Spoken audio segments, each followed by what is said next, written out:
മൂസാ നബിയുടെ തിരിച്ചുള്ള യാത്രയിൽ വഴി അറിയാതെ ഇരുട്ടത്ത് നിൽക്കുന്ന സമയത്ത് ദൂരെ ഒരു പ്രകാശം കാണുകയായിരുന്നു. അത് ഈ കാണുന്ന മരത്തിൽ തീ കത്തുകയായിരുന്നു. മൂസാ നബി തന്റെ കുടുംബത്തോട് പറഞ്ഞു, നിങ്ങൾ ഇവിടെ നിൽക്കുക, ഞാൻ അവിടെ തീ കാണുന്നുണ്ട്, അതിൽ നിന്ന് ഒരു കഷ്ണം കിട്ടുകയാണെങ്കിൽ നമുക്ക് വഴി അറിയാൻ പറ്റുമെന്ന് കുടുംബത്തോട് പറയുകയായിരുന്നു. അങ്ങനെ മൂസാ നബി തീ കാണുന്ന സ്ഥലത്തേക്ക് വരികയായിരുന്നു.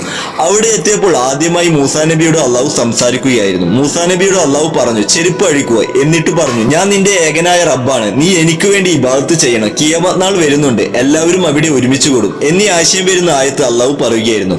അള്ളാഹു മൂസാ നബിയോട് ചോദിച്ചു, നിന്റെ കയ്യിൽ എന്താണ്? അത് വടിയാണെന്ന് മൂസാ നബി പറയുകയും അള്ളാഹു ആ വടി നിലത്തിടാൻ പറഞ്ഞപ്പോൾ വടി നിലത്തിട്ടപ്പോൾ ആ വടി പാമ്പായി മാറുകയും ആ വടി തിരിച്ചെടുത്താൽ പഴയതുപോലെ വടിയായി മാറുകയും ചെയ്യുമെന്ന് പറഞ്ഞു. അതുപോലെ മൂസാ നബിയോട് കൈ തൊക്കിൽ വെക്കാൻ പറഞ്ഞപ്പോൾ മൂസാ നബിയുടെ കൈ പ്രകാശിക്കുകയുമായിരുന്നു. ഈ ചരിത്രങ്ങൾ നടക്കുന്നത് മൂസാ നബിയുടെ 2 മുഅ്ജിസത്തുകൾ ഉണ്ടാകുന്നത് ഈ സ്ഥലത്തിന്റെ പരിസരങ്ങളിൽ വെച്ചാണ്. ഇതുപോലുള്ള വീഡിയോകൾ ദിവസം ലഭിക്കുന്ന നമ്മുടെ ഇൻസ്റ്റാഗ്രാമോ അതുപോലെ യൂട്യൂബ് സബ്സ്ക്രൈബ് ചെയ്യാനും ഫോളോ ചെയ്യാനും മറക്കരുത്.